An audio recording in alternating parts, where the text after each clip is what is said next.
Hello दोस्तों, क्या हाल है। तारीख आज 18 दिसंबर, दिन सोमवार, हिंदी तिथि षष्ठी। और आइए बात करते हैं आज के मुख्य समाचार में देश भर की तमाम बड़ी खबरों पर नजर डालते हैं। देखिए, पीएम मोदी ने दुनिया के सबसे बड़े हीरा कारोबार के लिए आधुनिक सेंटर का उद्घाटन किया गुजरात सूरत में, और इस डायमंड बोर्ड्स के उद्घाटन में बोले कि अगली पारी में देश को बनाना है तीसरी सबसे बड़ी अर्थव्यवस्था। पीएम मोदी ने कहा कि दुनिया में जब भी कोई इस डायमंड बोर्ड्स की बात करेगा तो सूरत का नाम आएगा। 15 मंजिलों वाले इस नोट टावर में 4500 से ज्यादा ऑफिस बने हुए हैं। ये दुनिया की सबसे बड़ी इंटरकनेक्टेड बिल्डिंग है। इसकी कुछ तस्वीरें आप देख सकते हैं। अच्छा, इसके साथ ही गुजरात दौरे के दौरान सूरत एयरपोर्ट के नए टर्मिनल का लोकार्पण भी किया पीएम मोदी ने, और उसी दौरान यहां से इंटरनेशनल फ्लाइट दुबई के लिए उड़ान भी भरी। चलिए अगली खबर है कि केंद्र सरकार ने 80 लाख छोटे उद्योगों को कर्ज की गारंटी भी दी है। देश भर के 80 लाख से भी ज्यादा कारोबारियों को, व्यापारियों को कर्ज यानी कि लोन दिया जाएगा उनके व्यापार काम धंधे के विस्तार के लिए। पीएम मोदी ने कहा कि सरकार ने अगले 25 सालों के लिए आर्थिक लक्ष्य भी निर्धारित कर लिए हैं। अच्छा, गुजरात के बाद उत्तर प्रदेश वाराणसी दौरे पर पहुंचे पीएम, यहाँ 19,000 करोड़ रुपए की सौगात देंगे। पीएम मोदी ने नमो घाट पर काशी तमिल संगमम 2.0 का उद्घाटन भी किया। और दोस्तों, इसमें अनोखी बात तो ये है कि देश में पहली बार पीएम के भाषण में एआई यानी कि आर्टिफिशियल इंटेलिजेंस का इस्तेमाल हुआ। वो ऐसे कि पीएम मोदी ने जो हिंदी में भाषण दिया ना, उसका लाइव ट्रांसलेट हुआ तमिल में एआई की मदद से। काशी तमिल संगमम में पीएम बोले कि तमिलनाडु से काशी आना मतलब महादेव के दूसरे घर आना। तो कुछ यूं सिलसिला रहा पीएम के वाराणसी गुजरात दौरे का। और चलिए अगली खबर देखिए आप। हाल ही में जो हमारे संसद भवन में सुरक्षा में चूक देखी गई, उस पर पीएम मोदी ने पहली प्रतिक्रिया देते हुए कहा कि इस घटना के पीछे कौन है, गहराई से जांच की जानी चाहिए। संसद में घुसपैठ को पीएम मोदी ने चिंताजनक बताया। बोले कि इसकी गहराई में जाना जरूरी है ताकि समाधान ढूंढा जा सके, और विपक्ष को भी सलाह दी कि आप अपने सकारात्मक कामों में लगे रहें। और वहीं खबर आ रही कि संसद में घुसपैठ के मास्टरमाइंड ने नागौर में जलाए मोबाइल, ढाबे पर बिताई रात, और वहीं अलाव में भी फोन डाल दिए। ये तस्वीरें भी सामने आ रही। देखिए, उसके मोबाइल फोन में कुछ ऐसे रहस्य थे जिनकी बदौलत उसने फोन जला दिए। अब जांच होगी, गहराई से देखते हैं आगे क्या खुलासे आते हैं। जो भी अपडेट आएगा मैं आपको बता दूंगा इसी चैनल TLS न्यूज पर। फिलहाल देखिए आप अगली खबर। हमारे देश के ग्रेजुएशन करने वाले युवाओं के लिए अच्छी खबर आई है। जुलाई 2022 से लेकर जून 2023 तक का आंकड़ा बता रहा है कि 13.4% बेरोजगारी दर में गिरावट आई है। ये एक सरकारी सर्वेक्षण की रिपोर्ट है दोस्तों, जिसके बारे में जानकारी आप देख सकते हैं। चलिए अगली खबर देखिए। विदेशी निवेशकों ने 2023 में मतलब इस साल भारतीय शेयरों में लगाए लगभग 1.5 लाख करोड़ रुपए। मतलब दुनिया के दूसरे देशों के निवेशक भी भारतीय शेयर बाजार पर, इंडियन स्टॉक मार्केट पर विश्वास जता रहे हैं। ये अच्छी बात है। अच्छा, इंडिया की GDP को लेकर नीति आयोग के पूर्व उपाध्यक्ष अरविंद पनगड़िया ने भी एक बड़ा दावा करते हुए कहा कि सारे अनुमान फेल होंगे। 2026 तक भारत की GDP 5,000 अरब डॉलर के पार पहुंच जाएगी। भारत के मौजूदा आर्थिक ग्रोथ को ग्लोबल इकोनॉमिक लेवल पर देखते हुए अरविंद पनगड़िया ने यह अनुमान जताया है। अच्छा, हमारे देश की महिलाओं, माताओं, बहनों को लेकर भी एक रिपोर्ट सामने आ रही कि चूल्हा चौका करने वाली भी सुधार सकती है देश की GDP। सामने आई आंख खोल देने वाली ये रिपोर्ट। जी हाँ, इस रिपोर्ट के मुताबिक हमारी देश की महिलाओं को सेफ ट्रांसपोर्ट की जरूरत है। पब्लिक ट्रांसपोर्ट में महिलाओं के साथ अक्सर यौन शोषण के इस तरह के मामले सामने आते हैं, और घर में अक्सर महिलाओं को कोई भी कदम उठाने के लिए बड़ों की इजाजत लेनी पड़ती है, और महिलाओं की घर की जिम्मेदारी भी उनके विकास के लिए बड़ी अड़चन बनती है। वरना इन सब फैक्टर्स में अगर सामाजिक तौर पर सोशली हमारे देश में सुधार किया जाए तो भारत की GDP में बड़ा सुधार हो सकता है। स्टेट बैंक ऑफ इंडिया की मार्च 2023 की रिपोर्ट में भी महिलाओं को लेकर एक आंकड़ा सामने आया था, जिसके बारे में जानकारी आप देख सकते हैं। कुल मिलाकर हमारे देश की हाउस वाइफ भी ये क्षमता रखती है कि देश की इकोनॉमी GDP में कंट्रीब्यूट कर सकती है वो। और इनकम टैक्स रिटर्न भरने वालों पर भी आंकड़ा आ रहा है कि पिछले 5 साल में 65% बढ़े GST रिटर्न भरने वाले, 1 करोड़ के पार जा चुकी है संख्या। चलिए अगली बड़ी खबर देखिए दोस्तों। सुप्रीम कोर्ट भगवान नहीं है, महबूबा मुफ्ती बोली कि आर्टिकल 370 पर हम आखिरी सांस तक लड़ेंगे। हाल ही में जो जम्मू कश्मीर की धारा 370 पर सुप्रीम कोर्ट ने फैसला सुनाया था ना, उस पर पीपुल्स डेमोक्रेटिक पार्टी की अध्यक्ष महबूबा मुफ्ती ने ये बयान दिया। हालांकि हमारे देश के प्रधानमंत्री नरेंद्र मोदी ने भी कहा कि इस ब्रह्मांड की कोई ताकत नहीं जो अनुच्छेद 370 को वापस लागू कर दे। सुप्रीम कोर्ट के फैसले के बाद पीएम मोदी ने विपक्षी दलों को ये दो टूक जवाब दिया। चलिए अगली खबर आ रही कि साल 2047 तक सभी के लिए बीमा हासिल करने में LIC महत्वपूर्ण भूमिका निभाएगी। LIC के अध्यक्ष सिद्धार्थ मोहंती ने यह बड़ा बयान दिया। उनका कहना है कि 2047 तक जब केंद्र सरकार ने विकसित भारत बनने का सपना देखा, प्लान रखा है, उस साल तक LIC भी इस भूमिका पर काम करेगी कि देश के सभी नागरिकों को बीमा पॉलिसी मिल सके। बाकी कल एक रिपोर्ट आई थी, मैंने आपको बताया भी था, कोरोना के बाद भी कई लोग अभी तक मतलब कई तो क्या 95% लोगों के पास देश में जीवन बीमा नहीं है, मतलब लाइफ इंश्योरेंस है ही नहीं है। ये रिपोर्ट में खुलासा हुआ था, मैंने आपको कल ही जानकारी बताई थी, है ना। तो ये रिपोर्ट सामने आने के बाद LIC के अध्यक्ष की तरफ से ये वाकई में अच्छा बयान दिया गया है। हालांकि दोस्तों LIC पॉलिसी वालों के लिए कुछ और अच्छी खबरें भी हैं। नए साल 2024 से कई बड़े फायदे मिलेंगे। अगर आप ये जानकारी देखना चाहते हैं डिटेल में, तो मैंने आपको DLS न्यूज के ऊपर कल शाम को एक सेपरेट वीडियो डाला था, आप जाकर देख लीजिएगा, जिसमें LIC एजेंट से लेकर बीमा पॉलिसी धारकों तक के लिए नए साल 2024 में सरकार ने कई बड़े प्लान बनाए हैं। ठीक है, तो इस वीडियो को देख लीजिएगा आप DLS न्यूज चैनल पर जाकर के। चलिए अगली बड़ी खबर देखिए। एक नया नियम है, सरकार ने देश के छोटे दुकानदारों को बड़ा तोहफा दिया है। अब GSTR फॉर्म 9 नहीं भरना पड़ेगा। ये देख सकते हैं गवर्नमेंट की तरफ से इस संबंध में एक नोटिफिकेशन भी जारी किया गया कि requirement of filing filing annual return in Form GSTR9 has been waived off for taxpayers with annual turnover up to Rs 2 crore. जी हाँ, इसका हिंदी में मतलब ये है कि अब 2 करोड़ रुपए तक का कारोबार करने वाले छोटे टैक्स पेयर्स को ये फॉर्म GSTR9 भरने की जरूरत नहीं होगी, छूट दी गई है सरकार की तरफ से, है ना। चलिए अगली खबर देखिए, कृषि निर्यात में बढ़ोतरी जारी है। फल व सब्जी में 31% का इजाफा हुआ पिछले साल की तुलना में। वाणिज्य व उद्योग मंत्रालय के आंकड़ों के मुताबिक ये बढ़ोतरी देखी गई देश के कृषि क्षेत्र के एक्सपोर्ट में, निर्यात में, है ना। अच्छा, आज 18 दिसंबर से दोस्तों सॉवरेन गोल्ड बॉन्ड स्कीम का अगला चरण शुरू होने जा रहा है। मैंने आपको बताया भी था अभी 1-2 दिन पहले अपडेट। 1 ग्राम सोने के लिए आपको 6199 रुपए चुकाने होंगे और 18 से 22 दिसंबर तक आप इस सॉवरेन गोल्ड बॉन्ड स्कीम में पैसा निवेश कर सकते हैं। ठीक है, ये स्कीम क्या है? ये एक तरह का सरकारी बॉन्ड होता है जिसमें आप डिजिटली तरीके से भी गोल्ड में निवेश कर सकते हैं। 99.9% शुद्ध सोना खरीदने का इसमें आपको मौका होता है। तो आज 18 से ही इसका नया चरण शुरू होने जा रहा है। चलिए अगली खबर देखिए, आज 18 तारीख से 23 दिसंबर तक इन 3 राज्यों के दौरे पर रहेगी हमारे देश की राष्ट्रपति द्रौपदी मुर्मू। और उन 3 राज्यों में एक तो पश्चिम बंगाल, तेलंगाना और राजस्थान का दौरा करेगी 18 से 23 तक। चलिए मार्केट से बड़ी खबर आ रही कि शेयर बाजार में अगले सप्ताह तेजी का अनुमान है। Bank of Japan monetary policy से लेकर RBI MPC मिनट्स तक कई सारे फैक्टर्स होंगे जो स्टॉक मार्केट की चाल तय करेंगे। वैसे अभी इस सप्ताह सबसे ज्यादा रिटर्न देने वाले स्टॉक की बात करें तो इरेडा ने करीब 15 दिन में ही निवेशकों का पैसा 3 गुना कर दिया। टाटा मोटर्स का स्टॉक भी 85% तक बढ़ा। इस साल कुछ सेंसेक्स ऐसे रहे जो सबसे ज्यादा रिटर्न दिए ग्राहकों को। सेंसेक्स के टॉप 5 शेयर्स की लिस्ट भी आप देख सकते हैं। Tata Motors, NTPC, L&T, power grid और HCL टेक, उन्होंने इस साल निवेशकों को काफी अच्छा रिटर्न दिया। और भी अगर आप रेगुलरली स्टॉक मार्केट से जुड़े न्यूज अपडेट देखते रहना चाहते हैं तो DLS न्यूज चैनल पर मैं आपको डेली बड़ी खबरों में बताता हूँ। और बाकी और भी अगर आप डिटेल जानकारी में जानना चाहते हैं तो आप मुझे कमेंट करके बताइएगा, मैं सेपरेट वीडियो भी आपके लिए लाया करूंगा DLS न्यूज पर स्टॉक से जुड़े, ठीक है ना। चलिए फिलहाल देखिए आप अगली खबर, ई सिगरेट पर शोध करने से बचें, मंत्रालय से पूर्व अनुमति लें। राष्ट्रीय चिकित्सा आयोग NMC यानी कि नेशनल मेडिकल कमीशन की तरफ से देश भर के डॉक्टरों को यह निर्देश दिया गया कि स्वास्थ्य मंत्रालय की अनुमति के बिना ई सिगरेट पर किसी भी तरह का शोध नहीं किया जा सकेगा। और अगली खबर है, हाल ही में तमिलनाडु में जो मिचोंग चक्रवात तूफान आया उससे प्रभावित परिवारों को केंद्र सरकार की तरफ से मुआवजा भी मिल चुका है। तमिलनाडु के मुख्यमंत्री M.K. स्टालिन ने केंद्र सरकार की तारीफ भी की। 6-6 हजार रुपए की बाढ़ राहत राशि भी फिलहाल तमिलनाडु सरकार ने जारी कर दी है। और खबर है दोस्तों, हरियाणा, गुरुग्राम, फरीदाबाद, पलवल समेत हरियाणा के सभी जिलों के लिए बड़ी राहत की बात है। अगले साल 2024 में भी बिजली की दरें नहीं बढ़ेगी। हरियाणा में इलेक्ट्रिसिटी रेट्स बढ़ाने की दर से अभी फिलहाल हरियाणा सरकार पीछे हट गई है। बिजली वितरण कंपनियों ने 2024-25 वित्तीय वर्ष के लिए कोई नया बिजली शुल्क प्रस्ताव पारित नहीं किया। इसका मतलब अच्छी बात है कि नए साल 2024 में भी आपको बिजली की महंगाई से तो राहत मिलेगी कम से कम हरियाणा में, है कि नहीं। और अगली खबर देखिए आप, उत्तर प्रदेश मथुरा में शाही ईदगाह मस्जिद विवाद पर आज सुनवाई करेगा हाईकोर्ट। देखते हैं हाईकोर्ट की तरफ से क्या फैसला आता है, जो भी अपडेट मैं आपको बता दूंगा। और फिलहाल देखिए आप अगली खबर, चीन में कोरोना के नए सब वेरिएंट JN.1 से बड़ी टेंशन, 7 मामले सामने भी आ चुके हैं। इस कोरोना के नए वेरिएंट के लक्षण क्या हैं, जो भी आप स्क्रीन पर देख सकते हैं दोस्तों। बुखार, लगातार खांसना, जल्दी थकान आना, नाक बंद वगैरह, वही कोरोना के बेसिक लक्षण है जो ये। हमारे देश भारत में भी केरल में इसके कुछ मामले सामने आए थे और उसके बाद स्वास्थ्य विभाग अलर्ट हुआ। देश भर के कई राज्यों में अस्पतालों में मॉक ड्रिल के आदेश भी दिए अलग अलग राज्य सरकारों ने, है ना। हालांकि इस पर कर्नाटक के स्वास्थ्य मंत्री का कहना है कि अभी किसी भी तरह के प्रतिबंध की तैयारी नहीं है। कर्नाटक के हेल्थ मिनिस्टर दिनेश गुड्डू की तरफ से लोगों के लिए ये राहत भरा मैसेज जारी किया गया। चलिए अगली खबर है, उत्तराखंड के उत्तरकाशी में जल्दी मिलेगी केवीटी के उपचार की अनुमति। दिल्ली लौटी जांच टीम, जनवरी में शुरू होगी ट्रीटमेंट की प्रक्रिया। और टेक्नोलॉजी से खबर देखिए दोस्तों, इंस्टाग्राम पर स्टोरी लगाना पहले से ज्यादा मजेदार होगा क्योंकि टेम्पलेट के साथ इमेज और टेक्स्ट जोड़ने की भी आपको सुविधा मिल रही है। और इंस्टाग्राम पुराने AI के बजाय अब नया AI टूल भी लेकर आ रही है जिसमें आप अपनी फोटो को और बेहतर तरीके से एडिट कर पाएंगे परफेक्टली, ठीक है। चलिए अगली खबर है, बैंकिंग न्यूज से अपडेट है। कोटक बैंक और बैंक ऑफ इंडिया समेत कई सारे बैंकों ने हाल ही में FD की ब्याज दरों में बदलाव किया है। और दोस्तों इस बदलाव के बाद अभी कौन कौन सा बैंक 1 साल तक की FD पर कितना ब्याज दे रहा है ये भी आप इस टेबल में देख सकते हैं। SBI, bank of India, federal bank, post office, yes bank, Kotak Mahindra, सभी की लिस्ट यहाँ दी हुई है, ठीक है। और अब 1 साल के अलावा देखिए आप 2 साल तक की FD की रेट्स क्या है, कौन कौन सा बैंक कितनी दे रहा है। इसी तरह से 3 साल और 5 साल के इंटरेस्ट रेट भी आप स्क्रीन पर देख सकते हैं। चलिए अगली खबर है दोस्तों, महिलाओं और पुरुषों के बीच रिलेशनशिप यानी कि रिश्ते को लेकर एक बड़ी चौंकाने वाली रिपोर्ट सामने आ रही है कि महिलाओं से ज्यादा पुरुष बेवफाई करते हैं। 1/3 पुरुषों का शादी से इतर संबंध होता है, यानी कि हर 3 में से 1 व्यक्ति का, पुरुष का, शादी के अलावा भी अपनी पत्नी के अलावा बाहर वाली से कोई न कोई रिश्ता होता है। मतलब बेवफाई ज्यादा पुरुष करते हैं, जबकि महिलाओं में ये आंकड़ा महज 10% है, यानी कि 10 में से 1 महिला दूसरे मर्द के साथ रिश्ते रखती है। भले ही पुरुषों को बुरा लगे, लेकिन हालिया ये एक सामाजिक रिसर्च हुई और इसमें ये बड़े चौंकाने वाले खुलासे सामने आए हैं। स्वेंसी यूनिवर्सिटी की रिसर्च के आंकड़े भी आप देख सकते हैं। चलिए दोस्तों अगली खबर है, मध्य प्रदेश के मुख्यमंत्री ने उज्जैन में बिताई रात, टूटा मिथक। बोले ग्वालियर को राजधानी बनाने सिंधिया यह मंत्र फूंक गए थे, लेकिन हम महाकाल के बेटे हैं। मैंने आपको बताया ना, ऐसी मान्यता है कि उज्जैन में कोई CM या कभी कोई भारत का PM रात नहीं रुकता है क्योंकि महाकाल वहां के राजा हैं। लेकिन MP के नए CM मोहन यादव ने इस प्रथा को तोड़ दिया। मध्य प्रदेश में मंत्रिमंडल पर दिल्ली में नड्डा के गठबंधन भी हुआ। गृह मंत्री अमित शाह शाह भी मौजूद रहे। मध्य प्रदेश के मुख्यमंत्री मोहन यादव और दोनों डिप्टी सीएम भी इसमें शामिल हुए। लगभग बड़े नेताओं ने मिलकर 1 घंटे तक बातचीत की। चलिए अगली खबर है दोस्तों, महादेव मोबाइल ऐप केस के मामले में एक आरोपी नोएडा से गिरफ्तार हुआ। बेटिंग के जरिए करोड़ों की ठगी की थी। 1 सप्ताह पहले यूएई में पकड़ा गया था ओनर रवि उप्पल भी। और खबर है दिल्ली के मुख्यमंत्री अरविंद केजरीवाल ने मीटिंग से पहले इंडिया गठबंधन को इशारा किया। बठिंडा रैली में बोले पंजाब चंडीगढ़ की 14 लोकसभा सीटें हमें दो, केंद्र सरकार को भी घेरा। और दोस्तों खबरों में आगे बढ़ने से पहले आज के मौसम समाचार पर नजर डाल लेते हैं। और एक छोटी सी रिक्वेस्ट आपसे ये भी है कि अगर आपने डीएलएस न्यूज चैनल को अभी तक भी सब्सक्राइब नहीं कर रखा ना, तो सब्सक्राइब करके बेल आइकन दबा दो। और आपका दिल करे मन करे तो इस वीडियो पर एक छोटा सा लाइक भी कर दीजिएगा, क्योंकि कई लोग कमेंट करके कहते हैं कि यार डीएलएस भाई हमारा तो मन ही नहीं था, आपने बोला जबरदस्ती लाइक करवाने के लिए, है ना। तो इसलिए आपका मन करे दिल करे तो लाइक करना। अगर आपको लगता है कि यार वाकई में डीएलएस भाई रात भर आपके लिए मेहनत करता है और सुबह पहले ताजा समाचार, फ्रेश न्यूज, एकदम मुख्य समाचार आपके मोबाइल पर हाजिर हो जाते हैं, तो ऐसे थोड़े ना हाजिर हो जाते हैं कि इसके पीछे की मेहनत आप लाइक करके सपोर्ट कर सकते हैं। बहरहाल ये आपकी इच्छा। चलिए मैं आपका टाइम वेस्ट बिल्कुल भी नहीं करूंगा, क्योंकि समय बड़ा कीमती है। आगे बढ़ते मौसम समाचार की तरफ। देखिए आप, केरल राज्य के कई इलाकों में तो भारी बारिश ने वापस बाढ़ जैसी स्थितियां पैदा कर दी हैं। अभी भी अगले 2 दिनों तक भारी बारिश की आशंका है, मौसम विभाग की चेतावनी। इधर राजस्थान में देखिए माउंट आबू में पारा -1 डिग्री पर पहुंच चुका। मध्य प्रदेश में भी बारिश के आसार। उत्तर प्रदेश झारखंड में कोहरा छाया हुआ। जम्मू कश्मीर में बर्फबारी के चलते कई रास्ते बंद हैं। तमिलनाडु में भी आज 18 तारीख को भारी बारिश की चेतावनी। आईएमडी ने कई जगहों के लिए अलर्ट जारी किया। और छत्तीसगढ़ में देखिए 2 दिन बाद गिरेगा पारा, कोहरा भी छाने की चेतावनी है। पंजाब में 22 तारीख तक सुबह धुंध छाई रहेगी। विजिबिलिटी कम है तो गाड़ी जरा सावधानी से चलाएं। झारखंड में अगले 3 दिन ठंड और शीतलहर की चेतावनी। 21 दिसंबर तक मौसम शुष्क रहेगा, ठीक है। और बाकी स्काईमेट वेदर की रिपोर्ट के मुताबिक अगले 24 घंटों के दौरान मौसम की संभावित गतिविधियां क्या रह सकती हैं, जिसकी डिटेल भी आप स्क्रीन पर देख सकते हैं। और क्योंकि दोस्तों कल तो संडे था, तो आज सराफा बाजार में कोई सोना चांदी के रेट अपडेट हुए नहीं है, तो मैं आपको कल ही बताऊंगा। और फिलहाल आगे बढ़ते खबरों में देखिए आप, हरियाणा ने पहली बार जीती विजय हजारे ट्रॉफी। 30 साल पुराने टूर्नामेंट के फाइनल में राजस्थान को 30 रन से हराया। खबर है विदेशी खिलाड़ियों को कबड्डी सिखाएगा हरियाणा। सरकार ने हिप्सा के साथ एक एमओयू साइन किया। वुमेन कबड्डी वर्ल्ड कप कराने में भी सहयोग करेंगे। एक बड़ी चौंकाने वाली रिपोर्ट सामने आ रही। पिछले 4 सालों में हमारे देश में सोने की तस्करी दुगनी हुई और 17 राज्यों में सोने की जितनी तस्करी हुई ना, मतलब ब्लैक में सोना बिका, उतना तो सिर्फ अकेले महाराष्ट्र में हुई सबसे ज्यादा। ये टेबल में आप देख सकते हैं कुछ राज्यों के आंकड़े भी। 2020 से 2023 के दौरान सबसे ज्यादा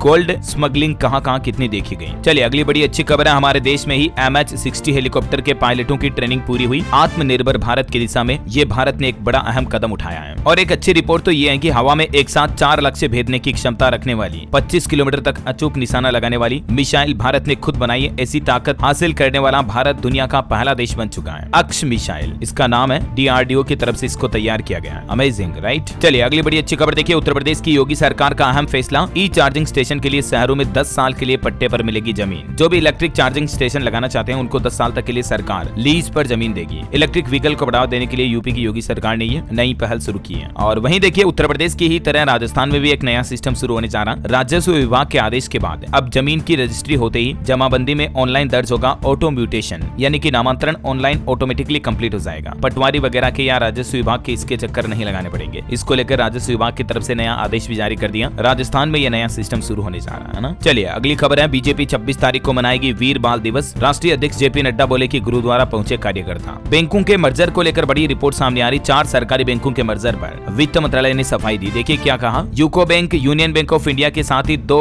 जनवरी 2024 को बैंक ऑफ महाराष्ट्र और बैंक ऑफ इंडिया के प्रतिनिधियों के साथ 6 जनवरी को मुंबई और गोवा में अनौपचारिक चर्चा होगी। और ये चर्चा बैंकों के विलय को लेकर ही होगी। अब वित्त मंत्रालय की तरफ से फिलहाल तो ये बयान दिया गया और देखते हैं कि जनवरी महीने में ये मीटिंग के बाद बैंकों के मर्जर पर क्या नया अपडेट आता है। जो भी खबर आएगी मैं आपको बता ही दूंगा इसी चैनल डीएलएस न्यूज के माध्यम से। फिलहाल देखिए दोस्तों एक बड़ी दुख भरी खबर आ रही है। महाराष्ट्र के नागपुर के बाजार गांव में एक्सप्लोजिव बनाने वाली एक कंपनी में बड़ा विस्फोट हो गया, जिसमें 9 लोगों की जान चली गई। सरकार की तरफ से मुआवजे का ऐलान भी किया गया। मृतकों के परिजनों को 5-5 लाख रुपए की सहायता राशि दी जाएगी। चलिए अगली खबर है, उत्तर प्रदेश में शिक्षकों और नॉन टीचिंग स्टाफ के लिए खुशखबरी। भत्तों के भुगतान के लिए अब भटकना नहीं पड़ेगा। नया आदेश जारी हो चुका है। माध्यमिक शिक्षा विभाग ने भुगतान के लिए अधिकार निर्धारित करते हुए ये नए सिरे से आदेश जारी किए हैं। और इसके मुताबिक 2 लाख रुपए तक के भुगतान आदेश DIOS और लेखाधिकारी की 2 सदस्यीय समिति को करने का अधिकार दे दिया गया है। फिर 2 लाख से 4 लाख तक का अधिकार किसको दिया गया, जानकारी आप देख सकते हैं। और इसी तरह से 4 लाख से 8 लाख तक को लेकर भी नया आदेश जारी हुआ है। अच्छा, इसके अलावा यूपी में एक और नया नियम लागू हो चुका है। अब 2 बार की परीक्षा में पास हुए तभी मिलेगी वाहन चलाने की अनुमति। ड्राइविंग लाइसेंस बनाने को लेकर ये नए नियम जारी किए जा रहे हैं। उत्तर प्रदेश मऊ से RTO डिपार्टमेंट से ये नया सिस्टम शुरू होने जा रहा है, ठीक है ना। अब ड्राइविंग लाइसेंस अगर आपका बनवाना है तो गाड़ी चलाने की परीक्षा में 2 बार आपको पास होना पड़ेगा। चलिए अगली बड़ी महत्वपूर्ण खबर है, आधार कार्ड को लेकर उदय का कहना कि सिर्फ पहचान के लिए काम आएगा अब आपका आधार कार्ड और किसी काम का नहीं रहेगा। फर्जीवाड़े पर लगाम लगाने के लिए उदय की तरफ से बड़ा कदम उठाया गया। गया और अब आधार कार्ड के जरिए जन्म तिथि भी प्रूफ नहीं की जा सकेगी, मतलब डेट ऑफ बर्थ के वैलिडेशन में आधार कार्ड का उपयोग नहीं रहेगा। ये भी उदय की तरफ से एक नया आदेश जारी हो चुका है। चलिए अगली खबर है विज्ञान से जुड़ी एक खबर देखिए। अब समलैंगिक जोड़े भी पैदा कर सकेंगे संतान। समलैंगिक का मतलब तो आप समझ गए ना, कई बार लड़का लड़का शादी कर दें या कई बार लड़की लड़की शादी कर दें। इस मामले को लेकर तो काफी सुप्रीम कोर्ट वगैरह में मसले भी चल रहे हैं। तो इस मामले पर वैज्ञानिकों ने एक नया तरीका इजाद किया जिससे समलैंगिक जोड़े भी बच्चे पैदा कर सकेंगे। जी हाँ, मतलब देखिए यार, इंसान प्रकृति के साथ कितनी छेड़खानी कर रहा है, ये तो नेचर के साथ खिलवाड़ी हो गई। बहरहाल इस साइंस रिसर्च के बारे में ज्यादा जानकारी आप देख ही सकते हैं स्क्रीन पर। फिलहाल देखिए आप अगली खबर, हरियाणा सरकार की नई पहल, अफ्रीकी देशों में भी खेती कर सकेंगे किसान भाई लोग। हरियाणा की मनोहर लाल खट्टर सरकार इस तरह की नई योजना बना रही है। हरियाणा पानीपत रिफाइनरी में नया 3G प्लांट भी लगाया जा रहा है, ठीक है। और इसके अलावा हरियाणा सरकार के कुछ और फैसले देखिए। किसानों के लिए रोटावेटर और आलू बिजाई की मशीन पर अब सब्सिडी भी मिलेगी। 7 दिनों के अंदर अंदर ये दोनों मशीनें सब्सिडी योजना में शामिल कर ली जाएगी। मुख्यमंत्री मनोहर लाल शर्मा की तरफ से ये घोषणा की गई है और ये सब्सिडी भी कितनी मिलेगी जानकारी आप देख सकते हैं। और अगली खबर है, उत्तराखंड में नए साल पर बिजली ग्राहकों को झटका लगेगा। 23 से 27% तक बिजली की कीमतें बढ़ सकती हैं। हरियाणा वासियों के लिए तो अच्छी खबर मैंने आपको बताई थी, इस साल बिजली की कीमतें नहीं बढ़ेगी, लेकिन उत्तराखंड में बिजली विभाग की तरफ से ये नया प्लान बनाया गया। अगले साल 2024 में आपको उत्तराखंड में बिजली महंगी मिलेगी और इसका असर तकरीबन प्रदेश के 27 लाख से ज्यादा उपभोक्ताओं पर पड़ेगा। ओके, और टेक्नोलॉजी से खबर आ रही दोस्तों, गूगल कंपनी एक गजब का फीचर लेकर आ रही है। अब आप अपने मोबाइल फोन के एंड्रॉइड में जो सीक्रेट फोटो है, वीडियो है, मैसेज है, उनको हाइड कर पाएंगे। दरअसल गूगल की तरफ से आपके मोबाइल फोन में प्राइवेट स्पेस करके एक नया फीचर लाया जा रहा है और उसी में आप अपनी सारी सीक्रेट चीजें रख पाएंगे, मतलब जैसे तिजोरी हो जाएगी आपके फोन में, एक लॉकर बन जाएगा ऐसे। चलिए अगली खबर है, भारत के इस राज्य में होंगे 5 इंटरनेशनल एयरपोर्ट। अब बड़ी ही लग्जरी सुविधाओं के साथ आप आसानी से विदेश जा सकेंगे और वो राज्य बनने जा रहा उत्तर प्रदेश। एकमात्र भारत का यूपी ऐसा राज्य बनेगा जहां 5 इंटरनेशनल एयरपोर्ट होंगे। अयोध्या के नए एयरपोर्ट का भी जल्दी पीएम मोदी उद्घाटन करेंगे, मैंने आपको बताया था। चलिए अगली खबर देखिए, उत्तराखंड में अब जीवंत होंगे सीमावर्ती 51 गांव। चीन और नेपाल की सीमा से सटे इलाकों को भी मिलेगा वाइब्रेंट विलेज का लाभ। सरकार की तरफ से ये नया प्लान बनाया गया। टोटल 2967 गाँव की पहचान की गई है। और खबर है दोस्तों, मध्य प्रदेश में RCMS 4.0 लॉन्च करने की तैयारी। नए मुख्यमंत्री ने कहा कि पेशे वाले नागरिकों को मिलेगी राहत। बहुत जल्द आम नागरिकों को इस नए पोर्टल का फायदा मिलेगा और इस पोर्टल के जरिए नागरिकों को वीडियो कॉल पर ही राजस्व कोर्ट की सुनवाई का लाभ मिल सकेगा। व्हाट्सएप पर उनको कोर्ट के आदेश की कॉपी भी मिल जाएगी। कुल मिलाकर काम पेपरलेस होंगे कोर्ट कचहरी के। ये MP सरकार की नई पहल शुरू होने जा रही है, ठीक है। और खबर है, NHM के कर्मचारियों के लिए खुशखबरी, अब साल में 33 दिनों की छुट्टी मिलेगी और इन स्टाफ को फंड भी मिलेगा। नेशनल हेल्थ मिशन में कार्यरत जो भी कर्मचारी हैं, उनको अब सालाना लगभग 1 महीने से ज्यादा का अवकाश मिलेगा। 30 दिनों का तो आकस्मिक अवकाश और 3 दिनों की ऐच्छिक हॉलिडे भी मिलेगी। इस संबंध में मिशन के डायरेक्टर की तरफ से निर्देश भी जारी हो चुका है। NHM नेशनल हेल्थ मिशन से जुड़े एम्प्लॉय के लिए ये अच्छी खबर है, ठीक है। और खबर है दोस्तों, उत्तराखंड पर्यटन ने भारत की पहली जायरोकॉप्टर सेवा भी शुरू की। पर्यटक इसका उड़ान का मजा ले पाएंगे, जानकारी आप देख सकते हैं। ज्यादा बड़ी खबर देखिए, साइबर फ्रॉड को लेकर केंद्र सरकार हुई सख्त, 55 लाख से ज्यादा सिम कार्ड बंद किए। नए साल 2024 से ही सिम कार्ड को लेकर भी कई सारे नए नियम लागू होने जा रहे हैं। मैं आपको डिटेल जानकारी DLS न्यूज पर आज दिन में बता दूंगा। फिलहाल देखिए अगली खबर, राजस्थान में सरकार बदलते ही एक्शन में आई पुलिस। IG ने जारी किए हार्डकोर अपराधियों की हिस्ट्री सीट खोलने के आदेश। राजस्थान के कई जिलों में अब अपराधियों की लिस्ट तैयार की जाएगी। ये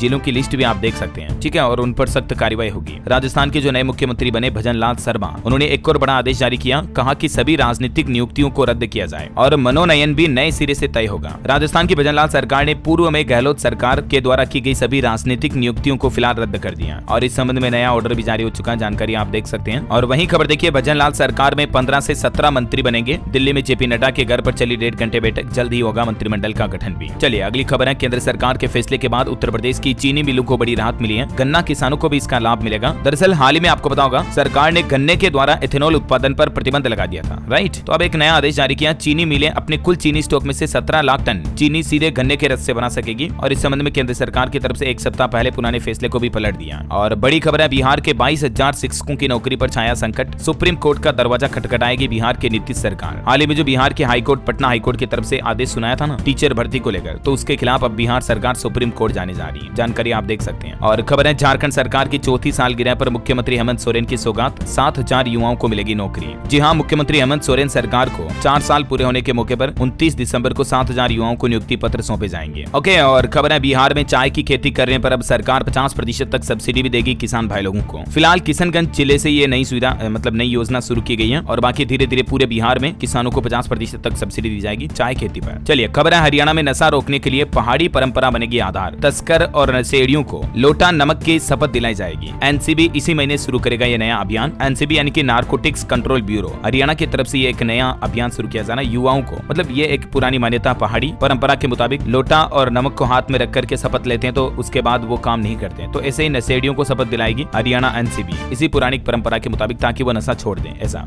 और खबर देखिए दोस्तों, पंजाब लुधियाना की सड़कों पर दौड़ेगी 100 नई इलेक्ट्रिक बसें, केंद्रीय टीम ने किया निरीक्षण। चीमा चौक और हम्बड़ा रोड पर बनेंगे नए चार्जिंग स्टेशन भी। झारखंड में 29 दिसंबर तक स्टूडेंट्स के खातों में आ जाएगा पैसा, सरकारी स्कूलों के छात्र छात्राओं को मिलेगा साइकिल का पैसा। झारखंड के मुख्यमंत्री हेमंत सोरेन सरकार की तरफ से जारी किए गए निर्देश, तकरीबन 2 लाख ऐसे बच्चे हैं जिनके खातों में पैसा नहीं गया, जो इस योजना के पात्र हैं, उनको 29 तारीख तक पैसा सौंप दिया जाएगा, मतलब खातों में डाल दिया जाएगा। ठीक है, चलिए खबर है उत्तर प्रदेश में उद्यमियों को जेल भेजने वाले 577 नियमों को सख्त कर दिया है। अपराध की श्रेणी से कई सारे उद्यमी इससे बाहर होंगे, अब सिर्फ पेनल्टी ही देनी पड़ेगी। कई सारे ऐसे नियम थे, पहले पुराने कानून थे जिनके मुताबिक उद्यमी कारोबारी कुछ धोखाधड़ी मिस्टेक कर दें तो उनको जेल का नियम था, लेकिन अभी जेल नहीं जाना पड़ेगा, मतलब सिर्फ पेनल्टी लगेगी। और खबर है दोस्तों, 31 कॉलेजों में इसी सत्र की छात्र छात्राओं को मिलेंगे 50-50 हजार रुपए। 31 दिसंबर तक ऑनलाइन आवेदन करना पड़ेगा। JPV स्कॉलरशिप को लेकर ये अपडेट है बिहार राज्य से। कन्या उत्थान योजना के लिए 31 दिसंबर तक ऑनलाइन आवेदन कर सकती हैं छात्र छात्राएं। ज्यादा जानकारी आप इसके बारे में देख सकते हैं और कन्या उत्थान पोर्टल पर आपको इसके बारे में डिटेल मिल जाएगी। ठीक है, बिहार में। और वहीं देखिए दोस्तों, बिहार में महिलाएं संचालित कर रही कृषि यंत्र बैंक, 650 रुपए में किराए पर मिल रहा ट्रैक्टर। ये भी महिलाओं को आत्मनिर्भर बनाने के लिए नई पहल है। 5 महिलाएं मिलकर चलाती है कृषि यंत्र बैंक। और खबर देखिए, हरियाणा में निकाह के बाद नाबालिग को पति के साथ रहने का अधिकार होता है, पिता को कस्टडी से हाईकोर्ट ने इनकार कर दिया है। ये पंजाब हरियाणा हाईकोर्ट की तरफ से एक अहम फैसला सुनाया गया कि मुस्लिम धर्म के अनुसार यौन परिपक्वता पाने के बाद निकाह को वैध माना जाता है और इसीलिए नाबालिग होने के चलते पति को कस्टडी न देने की पिता की दलील हाईकोर्ट ने खारिज कर दी। और ऐसा ही हाईकोर्ट का एक और फैसला देखिए उत्तर प्रदेश में, समझदार नाबालिग को पसंद के व्यक्ति के संग रहने का अधिकार है। मां के इनकार करने पर हाईकोर्ट ने पति को सौंपी किशोरी। चलिए अगली खबर देखिए, असम राज्य का लक्ष्य अगले 2 सालों में खाद्य आत्मनिर्भरता हासिल करना है। असम के मुख्यमंत्री हेमंत बिश्व शर्मा ने इंटरनेशनल एग्री होर्टी शो का उद्घाटन किया और इस दौरान ये बात कही। और वहीं देखिए दोस्तों, उत्तर प्रदेश के मुख्यमंत्री योगी आदित्यनाथ ने भी अपने राज्य के अधिकारियों को सख्त निर्देश दिया और कहा कि सर्द रातों में कोई भी खुले में न सोने पाए। रेन बसेरे बनाए जाए ताकि कोई भी गरीब जो भिखारी वगैरह होते हैं वो खुले में सड़क पर ना सोएं, उन्हें कंबल वितरित किए जाएं। ये मतलब अधिकारियों को निर्देश जारी किए हैं सीएम योगी ने। ठीक है, और चलिए कुछ एजुकेशनल खबरें देख लेते हैं दोस्तों। देखिए, एनएमसी यानी कि नेशनल मेडिकल कमीशन ने कुछ नए नियम जारी किए हैं FMGE के लिए। अब एग्जाम देने के लिए अधिकतम 3 साल और 6 अटेम्प्ट ही मिलेंगे। FMGE का मतलब फॉरेन मेडिकल ग्रेजुएट एग्जामिनेशन के लिए ये नंबर ऑफ अटेम्प्ट तय किए गए और ये कुछ न्यू रूल्स एंड रेगुलेशंस लागू किए जो 2024 से ही लागू होंगे। ठीक है, मेडिकल की पढ़ाई करने से संबंधित स्टूडेंट छात्र छात्राओं के लिए है अपडेट ये। और राजस्थान में देखिए, अब पेपर लीक करने वालों की खेल नहीं, SIT और एंटी गैंगस्टर टास्क फोर्स का गठन भी हो चुका है राजस्थान के नए CM भजन लाल शर्मा के सानिध्य में। खबर है, बिहार बोर्ड में इंटर परीक्षा के रजिस्ट्रेशन फॉर्म भरने की आखिरी डेट बढ़ चुकी है, अब 30 दिसंबर कर दिया इसको बढ़ा करके। और बड़ी खबर देखिए, कक्षा 6 की सैनिक स्कूल प्रवेश परीक्षा में 150 मिनट में देने होंगे 300 प्रश्नों के जवाब। सैनिक स्कूलों में दाखिले को लेकर भी ये नए नियम जारी कर दिए। ज्यादा जानकारी आप इस पोर्टल पर चेक कर लीजिएगा। चलिए एजुकेशन के बाद कुछ और अपडेट देखते हैं। देखिए, राजस्थान के कोटा में जल्द खुलेगा पहला स्नेक पार्क, रिसर्च भी कर सकेंगे स्टूडेंट। नए मोबाइल फोन की लॉन्चिंग पर अपडेट है। OnePlus 12 और OnePlus 12R 23 जनवरी को लॉन्च होगा और इसमें आपको प्रोसेसर मिलेगा Qualcomm Snapdragon 8 Generation 3, 50 वोल्ट की वायरलेस चार्जिंग भी मिलेगी। ठीक है, और खबर है दोस्तों, दिल्ली मेट्रो अब इंदिरापुरम और वसुंधरा तक भी जाएगी और भी मेट्रो में कौन कौन से रूट का विस्तार किया गया जानकारी आप देख सकते हैं। इसी तरह से जल्दी आप नोएडा एयरपोर्ट भी पहुंच पाएंगे। यमुना एक्सप्रेसवे से जुड़ रहा ईस्टर्न पेरीफेरल, जिससे कितने किलोमीटर की दूरी कम होगी जिसकी डिटेल भी आप देख सकते हैं। और रेलवे से एक और खबर है दोस्तों, सप्ताह में 1 दिन होगा संचालन। अब प्रयागराज से सीधे कन्याकुमारी के लिए मिलेगी ट्रेन। 24 दिसंबर से इसकी शुरुआत होने जा रही, बनारस से प्रयागराज होकर। और एक बड़ी इंटरेस्टिंग खबर देखिए, 10,000 साल तक चलने वाली घड़ी बनाने के लिए 350 करोड़ रुपए खर्च करेंगे अमेजोन के फाउंडर जेफ बेजोस। अमेरिकी राज्य टेक्सास में इस अनोखी घड़ी का निर्माण हो रहा है जो साल में सिर्फ एक बार टिक टिक करेगी। मतलब 1 सेकंड में घड़ी टिक टिक करते ना, वैसे सिर्फ 1 साल में एक बार टिक करेगी ये घड़ी। इतनी स्लो घड़ी तैयार की जा रही है। अच्छा, खबर है बिहार के इस सरकारी अस्पताल में अब महिलाओं को नहीं होगी कोई परेशानी, अलग से 80 बेड का वार्ड बनाया जा रहा है। बिहार आरा हॉस्पिटल की व्यवस्थाओं को लेकर ये तैयारियां चल रही है। और खबर देखिए, आप नोएडा में बनने जा रहा है ऐतिहासिक पार्क। जीवन से जुड़े हर पहलू की जानकारी मिल पाएगी आपको। पर्यटन स्थल के तौर पर नोएडा को स्थापित करने के लिए यह नया प्रोजेक्ट का काम चल रहा है। बुद्ध थीम पार्क का निर्माण हो रहा है जहां आपको भगवान बुद्ध की तरह जीवन से जुड़े अनोखे पहलू देखने को मिलेंगे। ओके, और आज का ज्ञान भी दे दूं आपको, एक कोट्स बताता हूं। देखिए, अगर हम चाहते हैं कि हमारी आलोचना न हो तो हमें नया करने से बचना चाहिए। अगर हम कोई नया काम करेंगे तो आलोचना तो होगी ही। इसलिए दोस्तों, जिंदगी में जो भी आपका ड्रीम है, जो भी आपका टारगेट है, जो भी आप करना चाहते हैं, जो भी लक्ष्य पाना चाहते हैं, उसके लिए बस कदम उठाइए। अभी काम करना शुरू कर दीजिए। ये मत सोचिएगा कभी कि क्या कहेंगे लोग, पब्लिक क्या कहेगी, यार रिश्तेदार क्या कहेंगे, घर वाले क्या कहेंगे, मत सोचो। ये जो भी आपको नया करके देखना कीजिए, आज ही कीजिए। यही जीवन एकमात्र मिलेगा आपको करने के लिए, देखने के लिए सब कुछ। उसके बाद कोई दूसरा ऑप्शन नहीं मिलेगा। चलिए, आज की खबरें तो ये समाप्त होते हैं। अंत में मैं आपको आज का राशिफल बता देता हूँ। देखिए, आप मेष, सिंह, तुला और वृश्चिक राशि के लोग निराशा से बचें। मिथुन और कर्क राशि के लोगों को आज लाभ मिल सकता है। बाकी कर्क राशि के लोगों के अटके काम भी हो जाएंगे। धनु राशि के लोग नकारात्मकता से बचें तो बेहतर होगा। और इस सप्ताह मेष राशि वालों को कोई बड़ी उपलब्धि मिल सकती है। बाकी अन्य राशियों के लोग इस सप्ताह पारिवारिक मामले सुलझा पाएंगे। ओके, और दोस्तों आप मुझे कमेंट करके बताइए कि स्वामी विवेकानंद का मूल नाम क्या था। 4 नाम बताता हूँ आपको, नरेंद्रनाथ दत्त, बटुकेश्वर, कृष्ण दत्त या Surendra. ABCD which is right option, let me know the comment box. सही जवाब देने वाले लोगों को रैंडमली सेलेक्ट किया जाएगा हमारी DLS न्यूज टीम की तरफ से, और आप जीत सकते हैं एक शानदार सरप्राइज गिफ्ट जो कि गिव अवे के रूप में आप तक पहुंचा दिया जाएगा। और इसी के साथ ही अगर आपको वीडियो अच्छा लगा तो इसे लाइक करना, शेयर भी करना। DLS न्यूज चैनल को सब्सक्राइब करके बेल आइकन जरूर दबा देना रोजाना ऐसी काम की महत्वपूर्ण खबरें देखते रहने के लिए। जय हिंद, जय भारत, वंदे मातरम।